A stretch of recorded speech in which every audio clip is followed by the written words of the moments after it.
All right, everybody, welcome to the final movie swap episode of the year. Right here on Radio DePaul, Chicago's College Connection. Movie Swap is the show where I and my co-host, who I'll introduce shortly, and I'll introduce myself shortly, we watch each other, we make each other watch each other's favorite movies that the other person is either has not seen at all or is much less familiar with. Usually. This is kind of a special episode since the last one of the season, but we'll get to that later. I am one host, Garrett Neal. Hello, my name is Inigo Montoya. You killed my father. Prepare to die. Hi, I'm Mary. Yeah. And if you couldn't guess what movie we're doing this week, The Princess Bride. That's right. The 1987 classic, Princess Bride. What's your history with this movie, Mary? Why'd you pick it? So yes, I did pick this week. And last week Garrett picked one of his all-time kind of favorite classics for himself, and I decided to pick for King Kong. And I decided to pick my kind of nostalgic favorite movie, The Princess Bride. I watched part of it for the first time in 5th grade and got scared because I walked in while my dad was watching it, and it was the scene where Inigo gets stabbed in the stomach, and I had just learned in health class what happens when you get stabbed in the stomach, and I got grossed out and left. And I got scared in a scene in this movie too, but it wasn't that one. It was the ROUS's. It wasn't that one. The Pit. Okay, I'm not going to guess what movie We'll get there. But then in middle school, we had an awesome drama teacher who's from Scotland, and he did some great voices, including a great copy of imitation of the impressive clergyman, as he is called. Marriage is what brings us together today. I will get all of these out of the beginning if you want me to.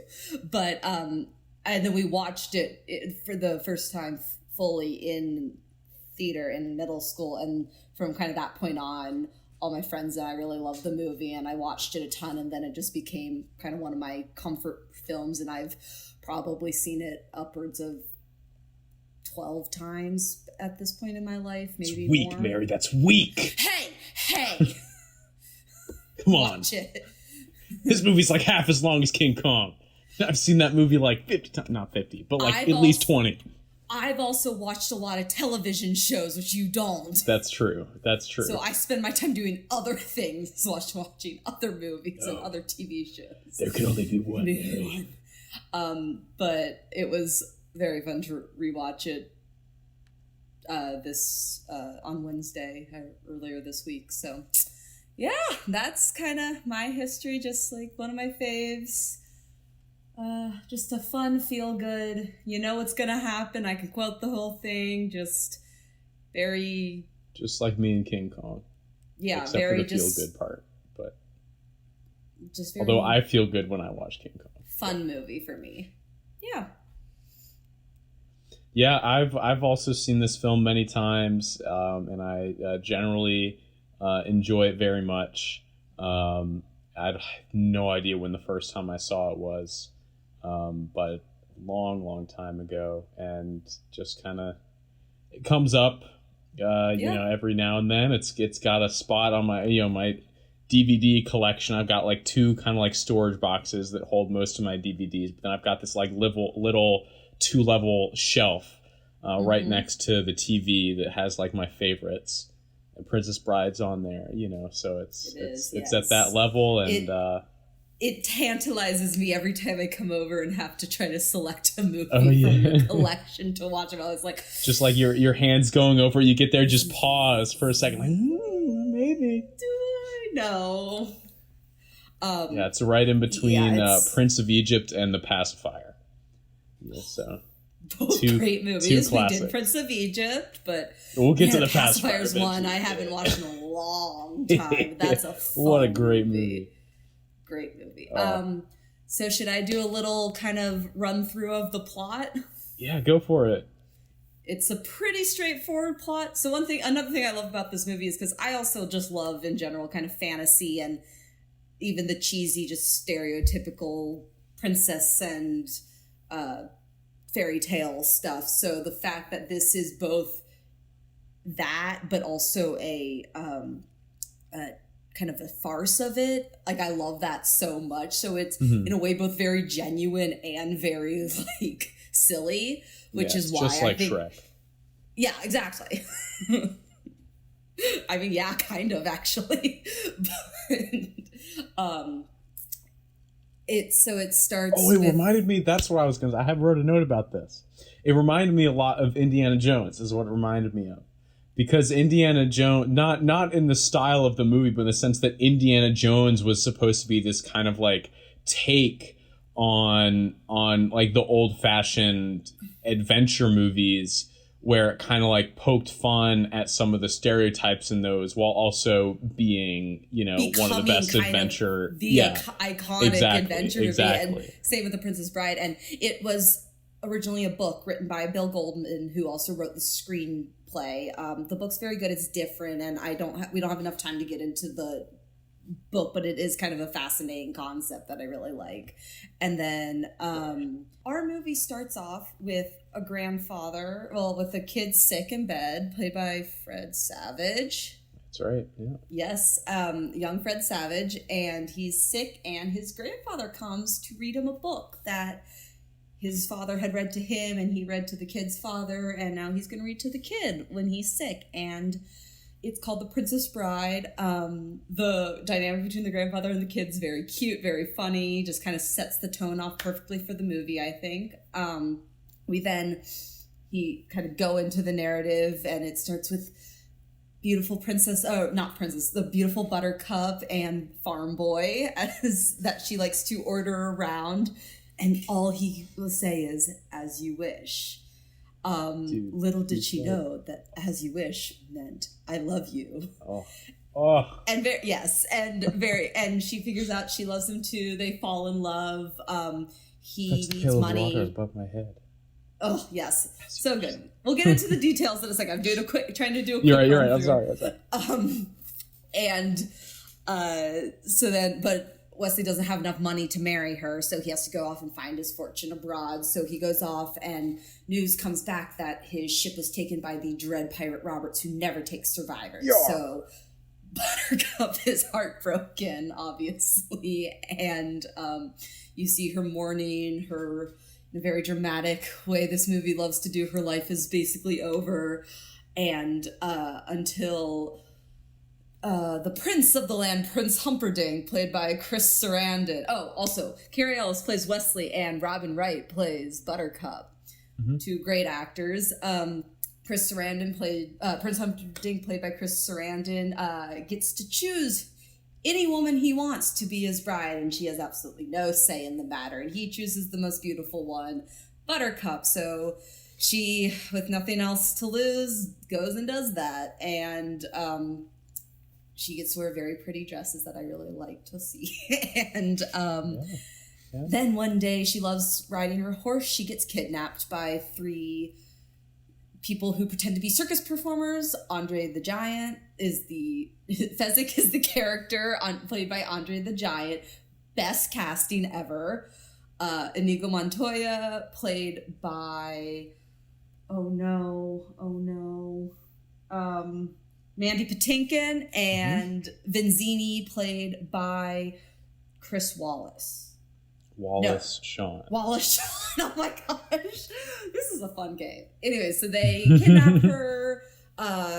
It's revealed that they're trying to set up Gilder, which is the neighboring country to Florin, where it takes place. And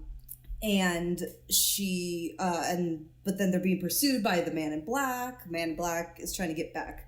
It's Will Smith. Yes. The Man in Black pursues them, defeats each person, and then gets Buttercup. It is revealed the Man in Black is Wesley, who is not dead, who took over the title. They go through the fire swamp. Wesley gets caught into the pit of despair. Buttercup of despair. Don't even try to escape.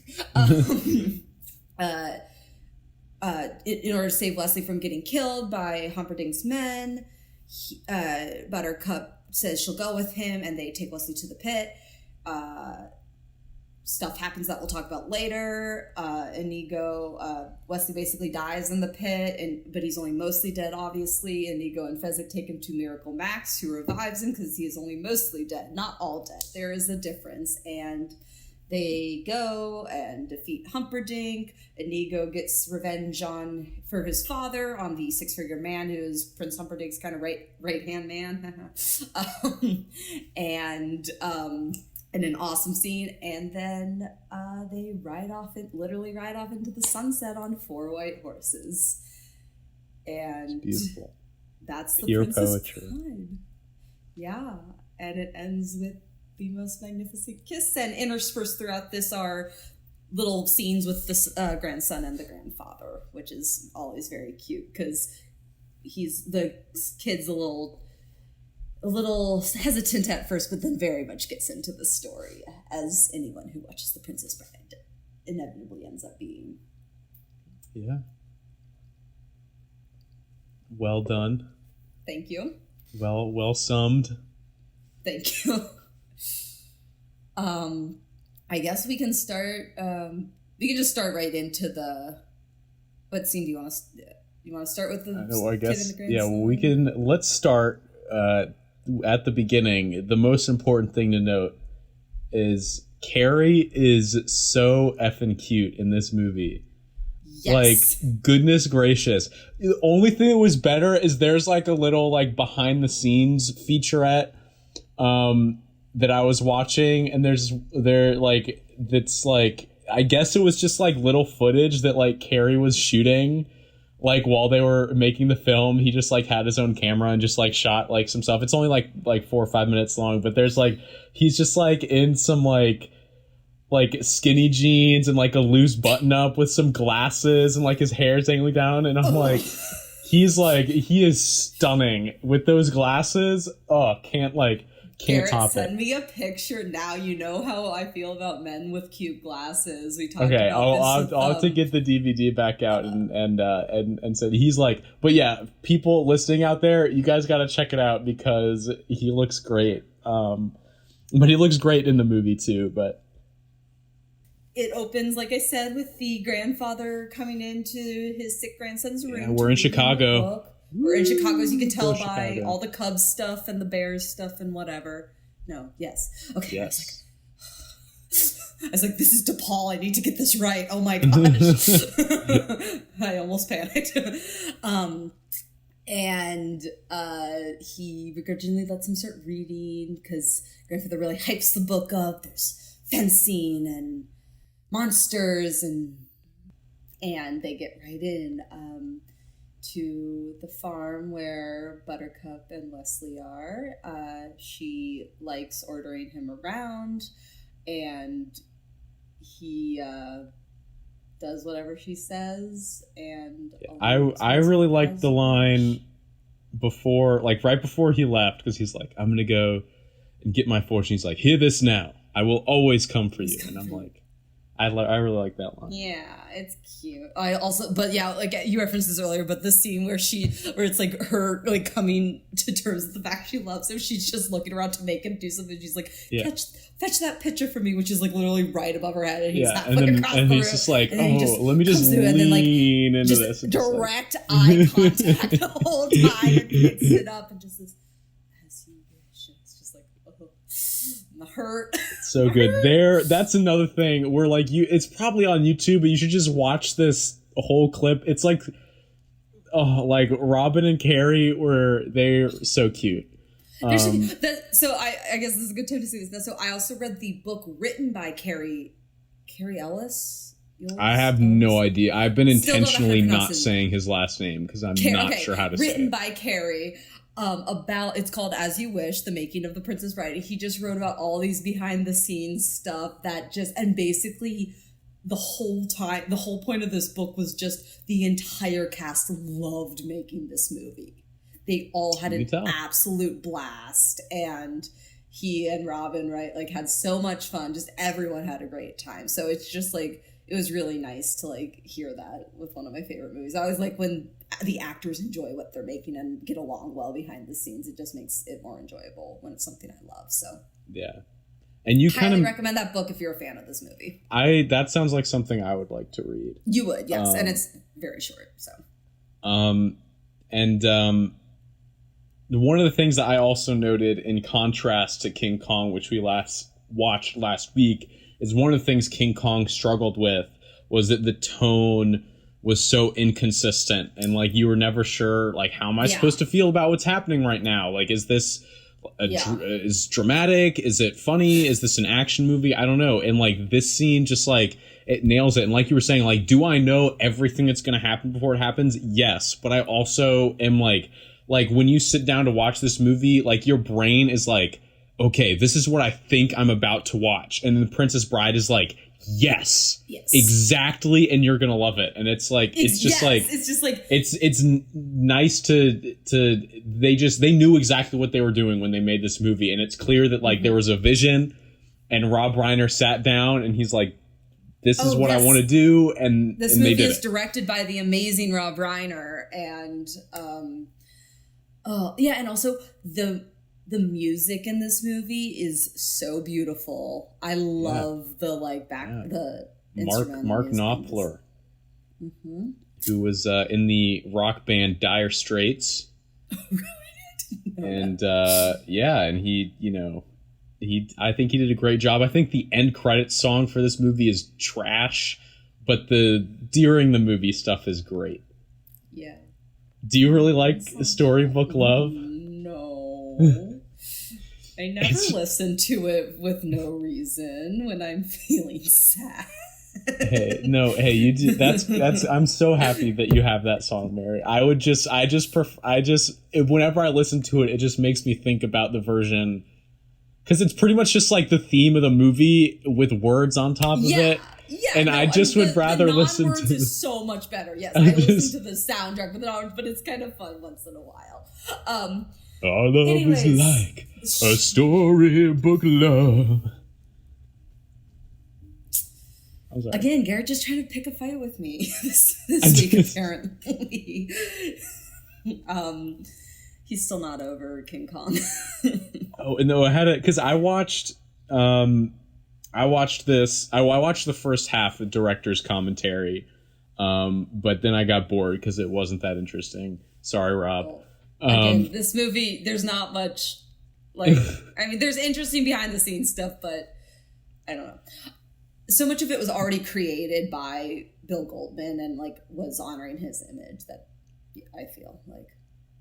Yeah, I mean, Rob talked about him a lot in the beginning of the director's commentary and how like he was, he really wanted nervous. Yeah. He was really nervous about having his book being made into a movie, but he liked it in the end. All right, let's keep going with the I know that's what I was going to jump into as one of the reasons that he. I think we kind of abandoned the chronological order thing at this point. We can just kind of talk about whatever we want to talk about. But the reason that he did the book like with the grandpa and the son was because like in the Princess Bride book, it's like it's supposed to be like the abridged version that cut out, so to get that same effect in the movie, he added the son and the grandpa. So like the grandpa's like skipping through the parts in the book that the son doesn't want to hear, and so that's how he like wanted to mimic that in the book, which I think is kind of cool. I didn't put that together myself, having read the book and watched the movie, because I feel like I always felt like we got most of the book in the movie. It didn't really feel like the grandpa was like skipping parts, but I think it still really works, and I think it really adds to like the comfort the comfortingness of this movie, because he's, just got this sick little boy who's lying in bed, and then who's very funny. Oh yeah, I love the grandpa and the grandson scenes. They're really cute. What happened? Okay, what were we talking about? Wesley leaves, right? Yes, that's where we were. He does.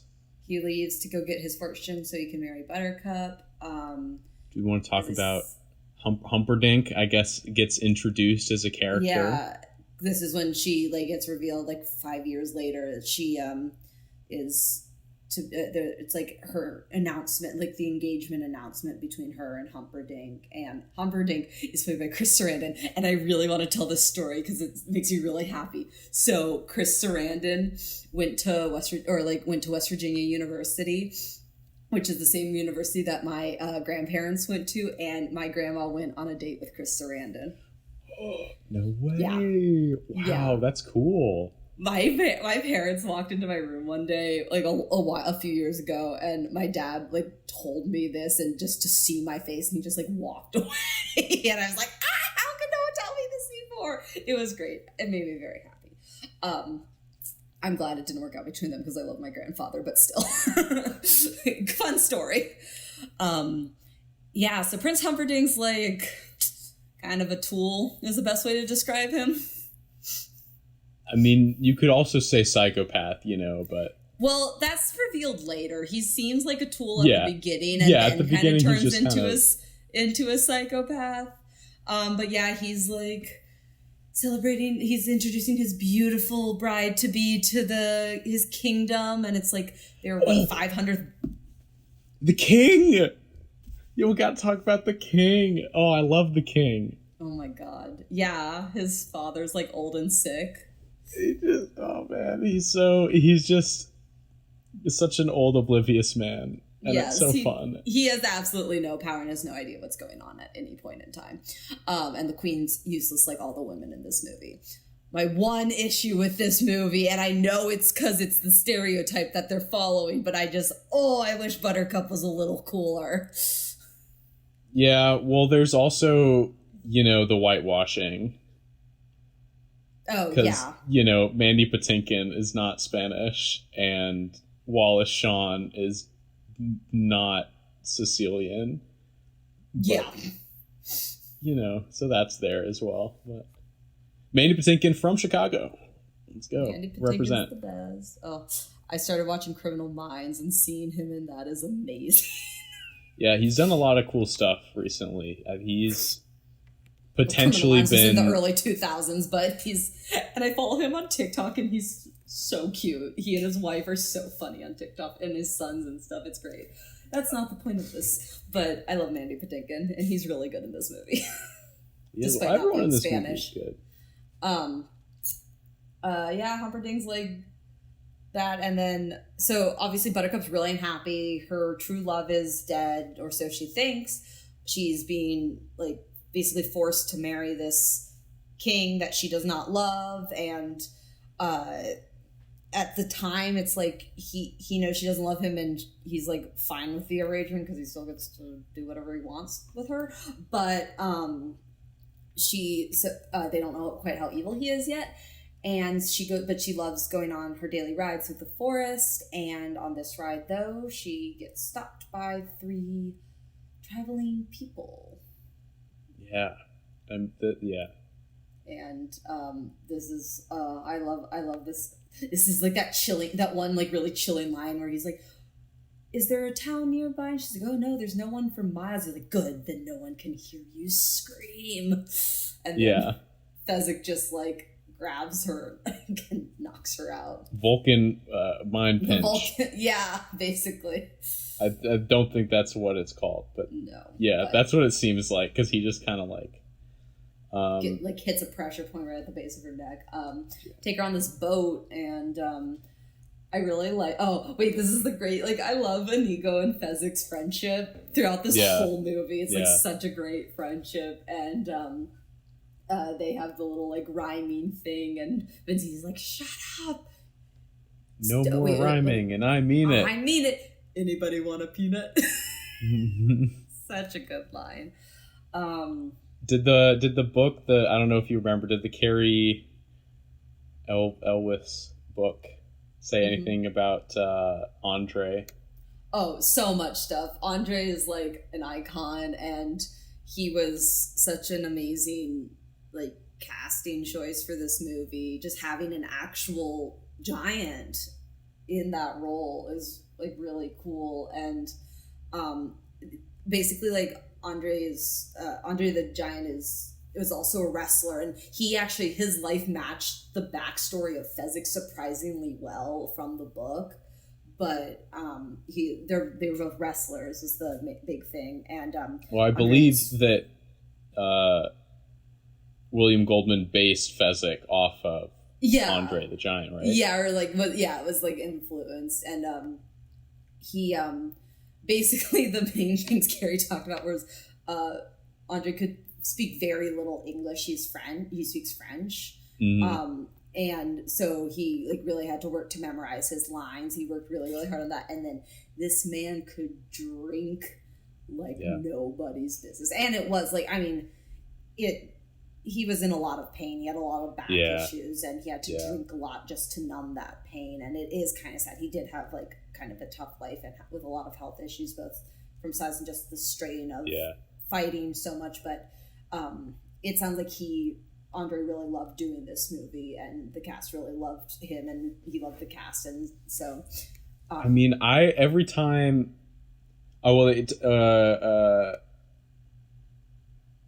Rob talked about in the commentary, first he said that like he had to record all of Fezzik's lines. Yes. And so that's how Andre memorized it, was he listened to it because he wasn't very good at reading English. Yeah, and it was easy for him to like just kind of parrot it. And also, like, because of his back, like almost all of this, like he doesn't do any stunts in this movie, which is always really interesting to think about. But also, like, the first time I watched this movie, I remember like Fezzik was my favorite character because I just thought that he just seemed like the most friendly and comfortable giant. Sweet. Yeah. And I think that's it like I was surprised. I was like, oh, he was a wrestler? Like, that's really cool. I didn't know he did acting and wrestling. And like he didn't really do acting. Nope. It was kind of just this. But he and especially that this was a lot different than his like wrestling persona.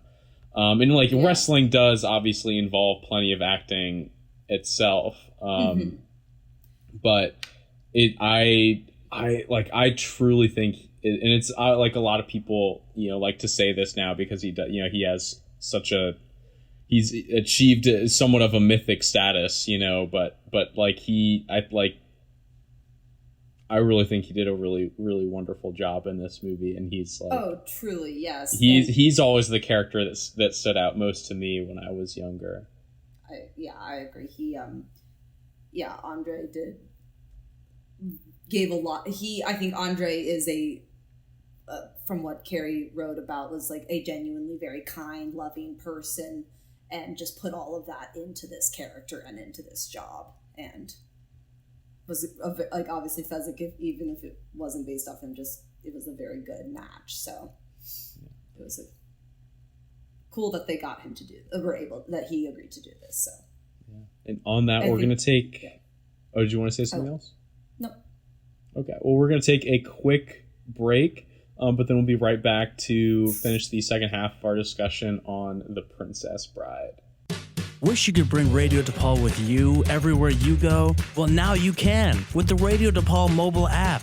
Download this easy-to-use, free app from the App Store or Google Play to listen live. With the portability of a phone and the simplicity of pushing buttons, Radio DePaul satisfies all your audio needs straight from your pocket. From the main station to sports, news, and podcasts, your entertainment options are endless. Download now and try not to break your phone in excitement. This message brought to you by Radio DePaul, Chicago's college connection.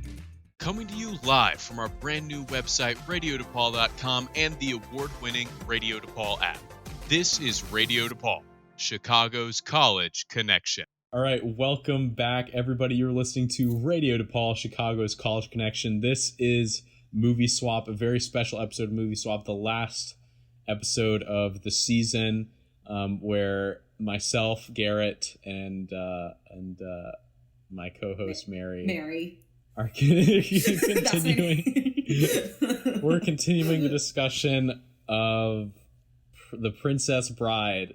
Where we are just getting to after Buttercup has been kidnapped, the Fezzik, Vicini, and Inigo have gone to the Cliffs of Insanity, which are the White Cliffs of Dover in England. Yeah, on the coast of England. And then we get our three little trials, the trials of the sword and of strength and of wit. For the man in black who is following them. Yes, this mysterious man, whoever somehow could it be. Can free solo up the side of the cliff, basically. Well, climb the rope really fast as Fezzik. And as like catching up with them. First is one of the most iconic scenes in this movie, probably. Yeah, I'd say this is probably one of the most iconic scenes in the movie. We want to talk about the sword fight. So, they talked about, Wesley. Yes. Well, Cary talked about this a lot in the book, that Mandy and Cary learned fencing, and Mandy had apparently already done some training before this movie for something else. I can't tell you what it is right now, but Cary had to like catch up big time, but they got like a really famous fencer in to like train them, and but they did it, and it was a phenomenal, like, I think it's just such a Rob was talking and about that, like, essentially during like every break in filming, like whether it was a lunch break or whatever, is like they're just like, okay, like get in like 10 minutes, and basically they needed to get it to the point where people who had no idea like anything about sword fighting and fencing would just see it and be like, this is really cool and really impressive, and people who knew something about fencing would be like, they're not incorrect. yeah. Basically it's like, those are indeed correct terms and like foot movements, but like it's technically not actually as like crazy as we think it is, but sure, it is very impressive, and it is incredibly impressive for one very beginner and one like fairly beginner people. Yeah, and it's like, this is like gets the benefit of being like this kind of this fairy tale movie where it's like, we're not like, if this was a movie about fencing, then like, okay, maybe, but it's like, it's just a fun fairy tale movie. Like, it doesn't need to actually be the greatest sword fight of all time. It just needs to feel like it is. And it does, which is a combination of, I know something you do not know. I am not left-handed. Well, I know something you do not know. I am not left-handed either. Classic. Well, isn't it like it's like, oh, but why are you still smiling? It's like, because I'm not left-handed either.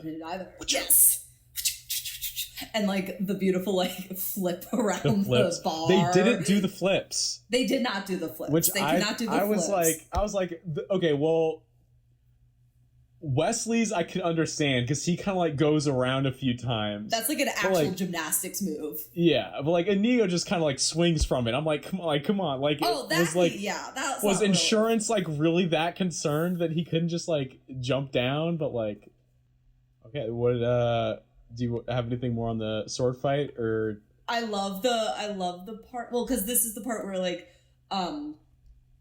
Inigo like explains to Wesley that he's been studying sword play for 20 years to avenge his father, and when Wesley defeats Inigo, he's like, kill me quickly. And Wesley, I love this line, it's so underrated. I think he's like, I'd sooner destroy a stained glass window than an artist as yourself, and then just conks him over the head. He's like, please understand, I hold you in the highest regard. And then just he runs off, and it's so good. And then that's the last thing I wanted to talk about. I love that scene also. And then we move on to the duel of strength. Where again, like, Andre didn't they had to like build like a platform for Wesley to stand on.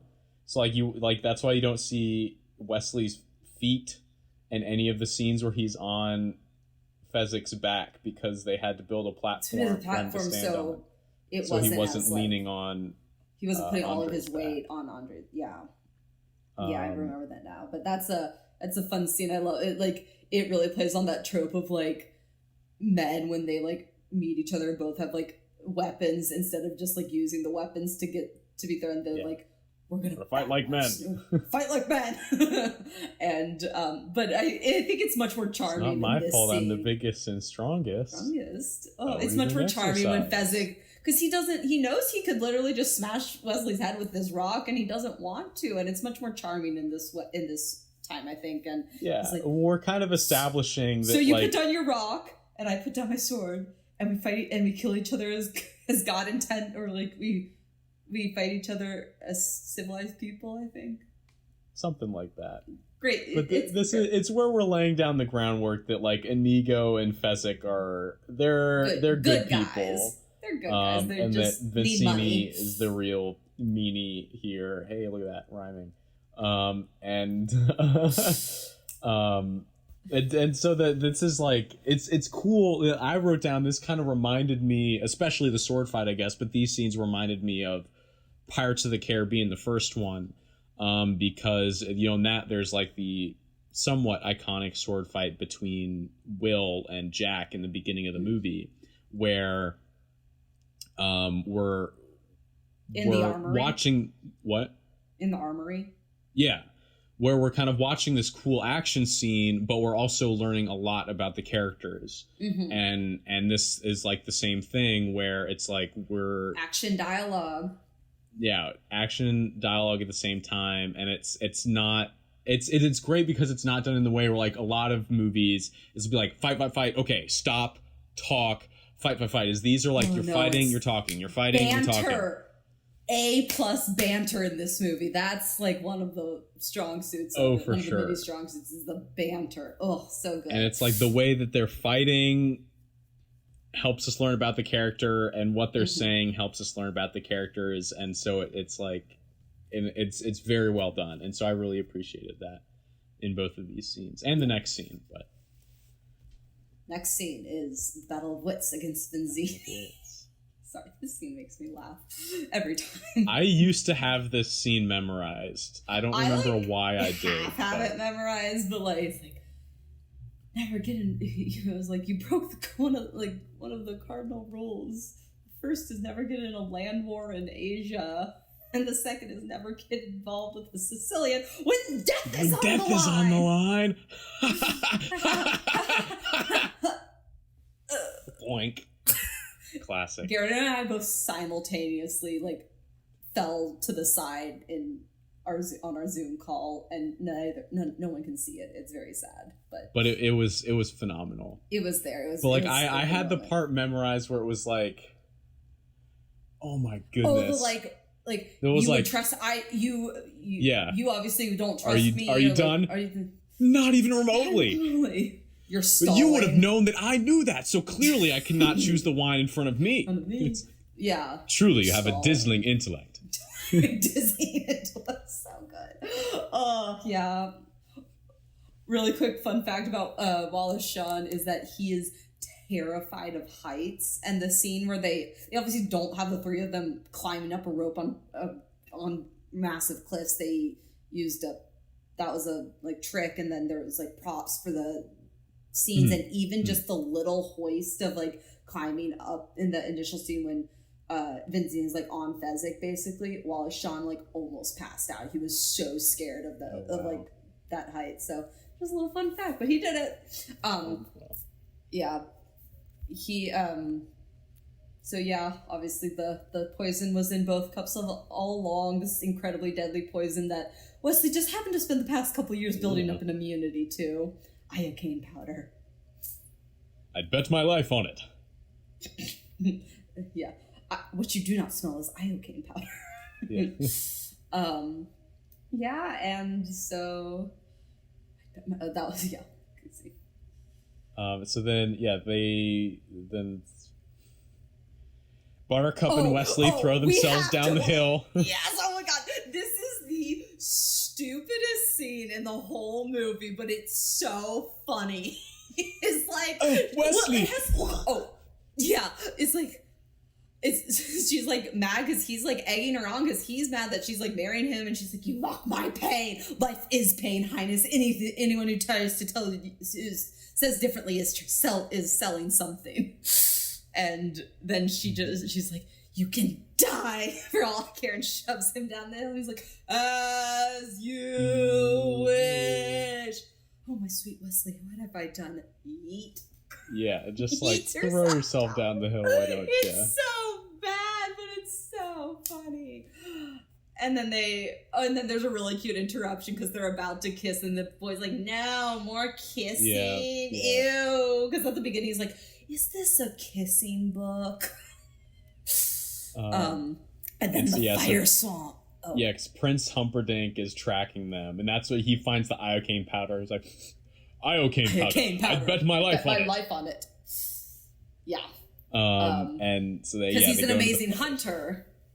Yes, and that's more important in the book than in the movie. But he's an amazing hunter.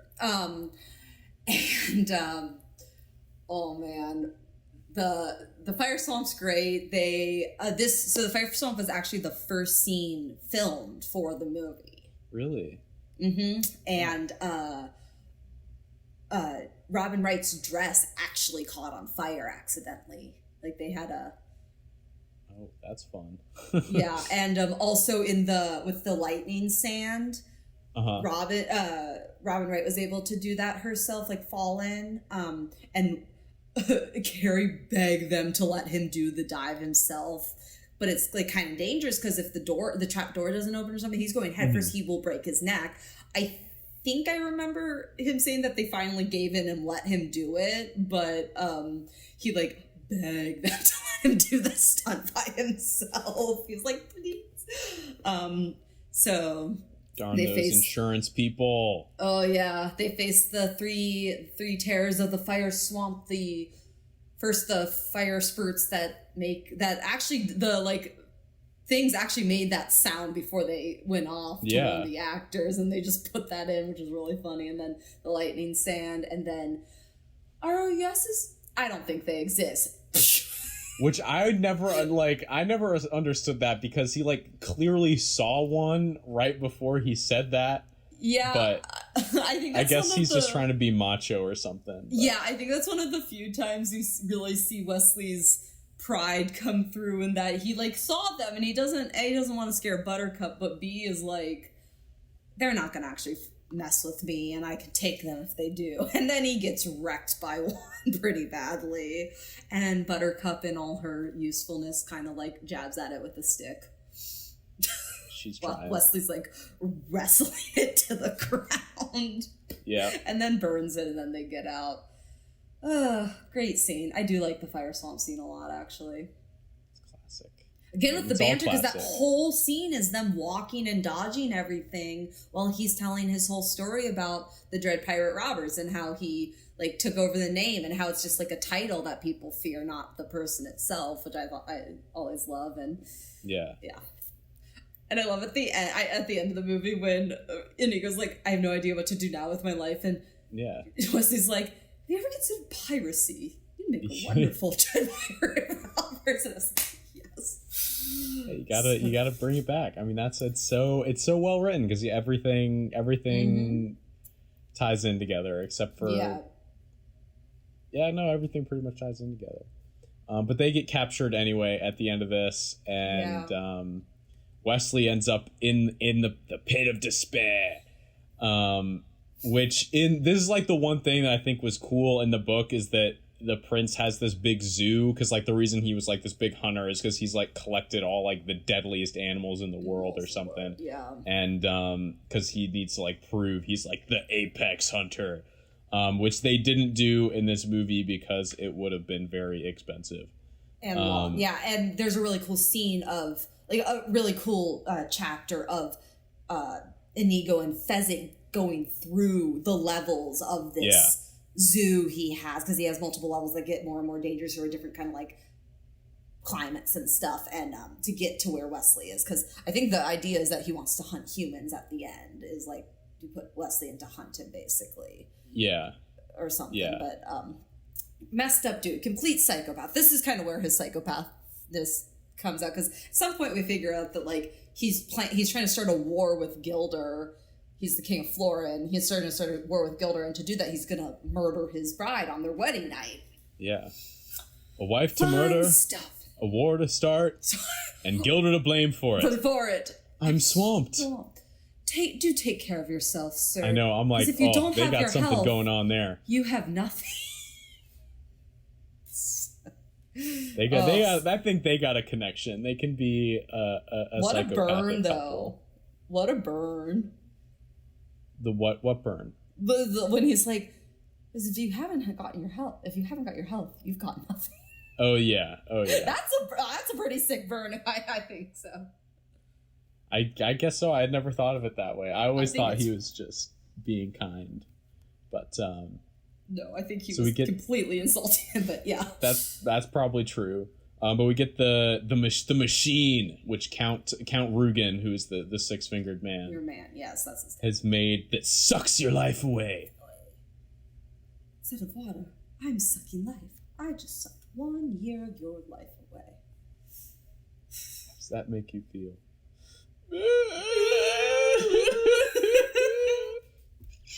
I love, again, like oh my god, like the acting is he plays this Count Rugen, he plays this so straight, and it makes it so much better. He's like, interesting.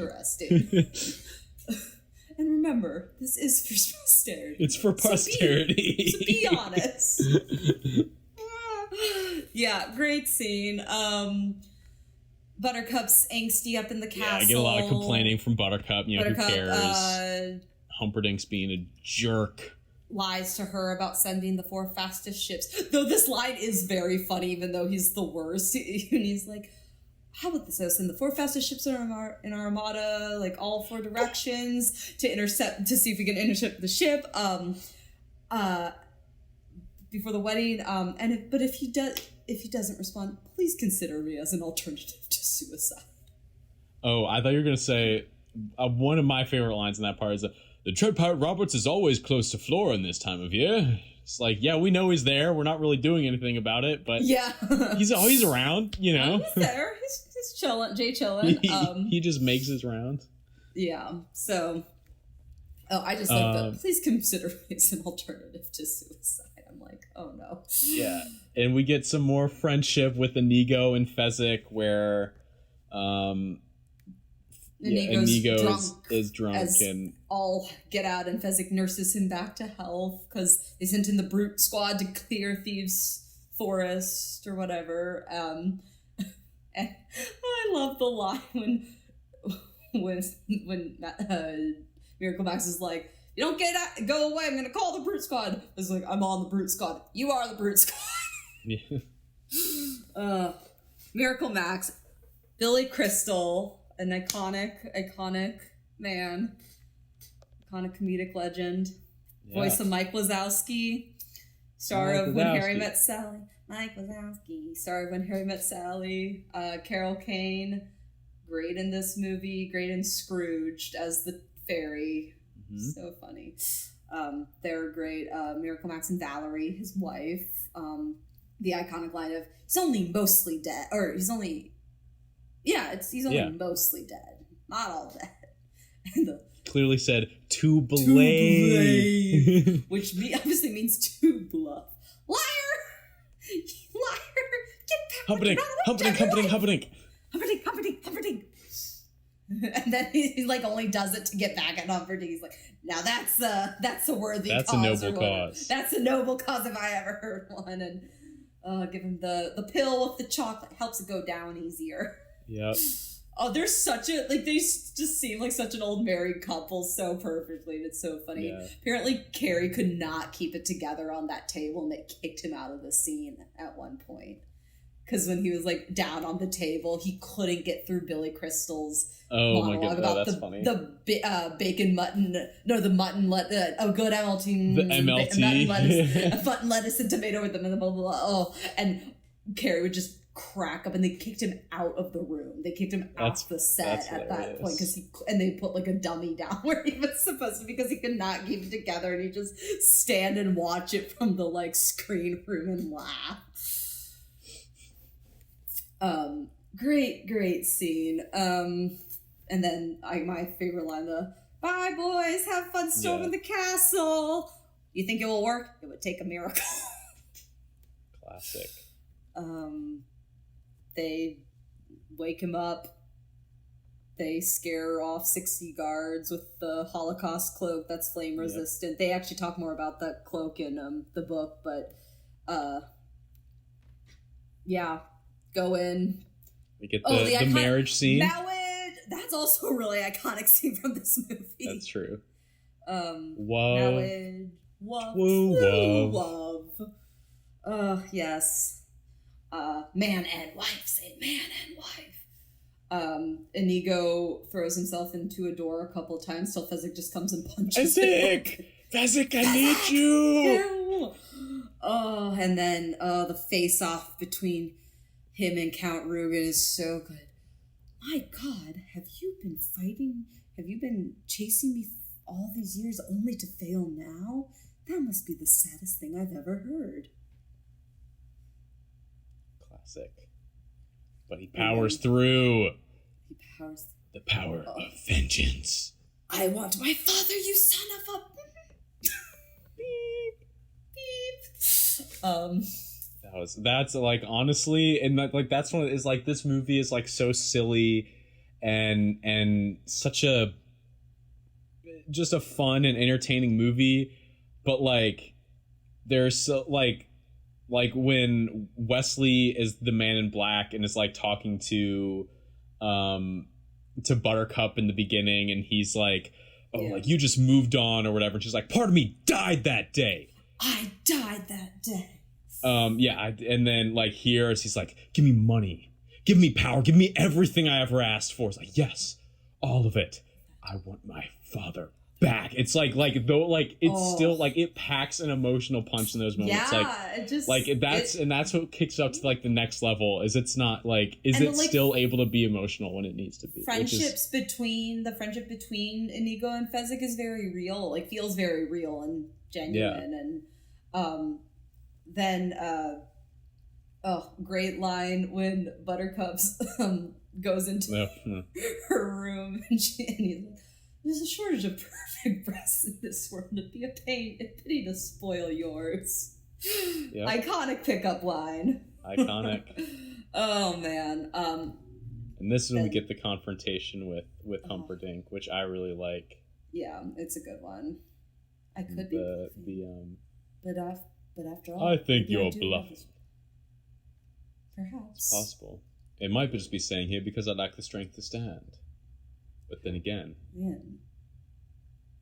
maybe I have the strength after all. Drop your sword. So good. Oh, so good, yes. So good. So good. And then Fezzik gets the horses for them. Found some horses. Horses. And there they were. 4 white horses. 4 white horses. And there are 4 of us if we found the lady. Hi, lady. Hi, lady. Fezzik, you did something right for once. Don't worry. I won't let it go to my head. Aww. And then the one part of the movie that, like, I always, like, slightly cringe at is the scene where she jumps out of the window in slow motion. Oh, yeah. Always, like, I know they needed to do that to get the, like, catchy motion and stuff, but it's still, I always am just like, ugh. In a movie full of cheesy effects, that one really stands out as, like, kind of bad. Yeah.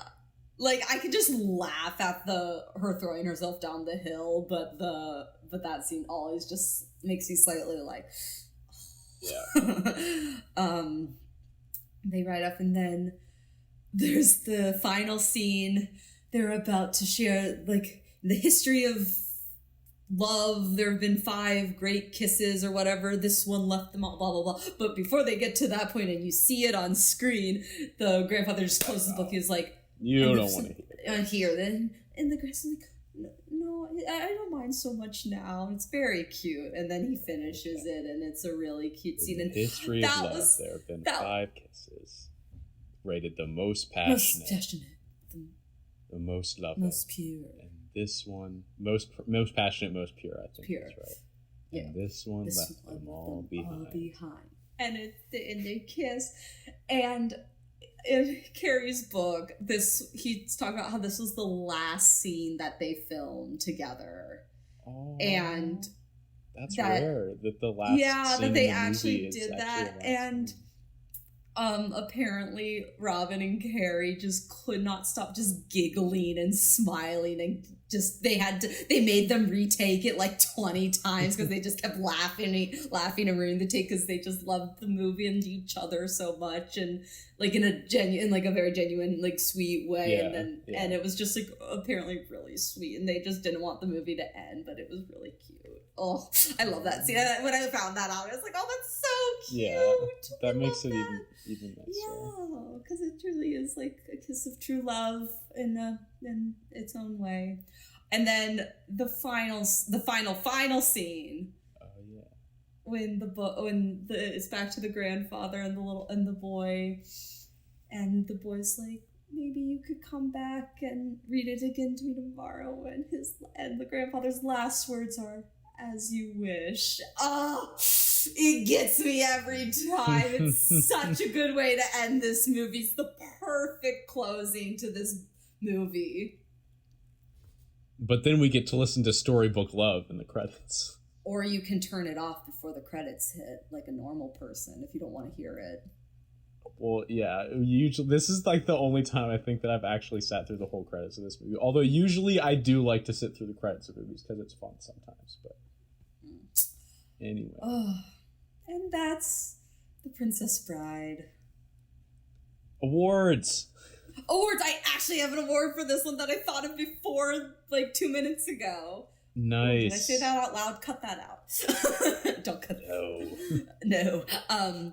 My award for this is the Quotable Quotes Award, because this movie is just chock full of the best quotes ever that, like, so many people know, even if they don't know the movie that well. I don't know. Yeah. That's when we were talking about, like, iconic scenes. We, like, essentially ran through the whole movie because it's did. Just half of this was quoting the movie, which is pretty rare. I think the only other time we quoted so much of it was probably Pirates. Yeah. And we definitely didn't quote it as much, but this was definitely the one we quoted the most. It's just got so many lines that just, like, they just stick right in your brain. And they have fun voices that you can do, so it's easier to quote. Yeah. And what's your award?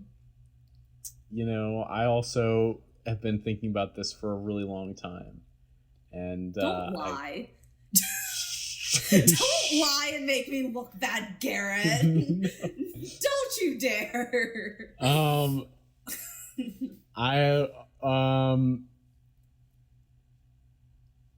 my goodness. Oh, I'll give it the Better Than the Book award because fine. Again, fair. It's rare. It's rare. It is. Oh yeah. Most of the time. And this isn't. I know. I'm not trying to pick a fight with you, Mary. I swear.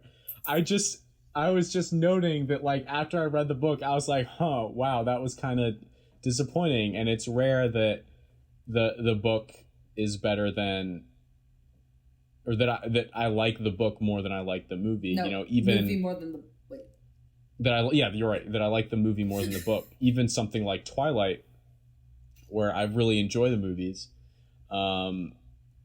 I still think I like the books more, although it's been a while since I've read the books, because I don't read as much. It's a lot easier to rewatch the movies than it is to reread those books. That is true. That is certainly true. But it's one of the rare occasions where I think the movie does it better. So yeah. And that's gonna do it for season of Movie Swap. And thanks for joining us on this journey. We'll hopefully be back later. Yeah, hopefully, or if not on Radio DePaul, we might try to put some actual podcast up somewhere, probably Spotify. I don't know how podcasts work yet. We'll do research in the next few months. But they'll be just as well researched as these awards were. Absolutely, yeah. I personally had a ton of fun making this. I'm glad we got to do this, Garrett. We actually followed through on an idea, which was exciting. Yeah. A rarity for me. We did it. Yay! Hopefully, maybe next time we can try to watch a couple of the movies together in the same room. Yeah. Though we'll still probably be in different states. That's true, but sucks, we'll make like a special trip just for one episode, for a special movie. Yeah. All right. Like King Kong. Yeah. We're doing King Kong again, Garrett. But we only talked about half the movie, Mary. No. All right. Thanks for listening, everybody. Thanks, guys. Goodbye. Bye.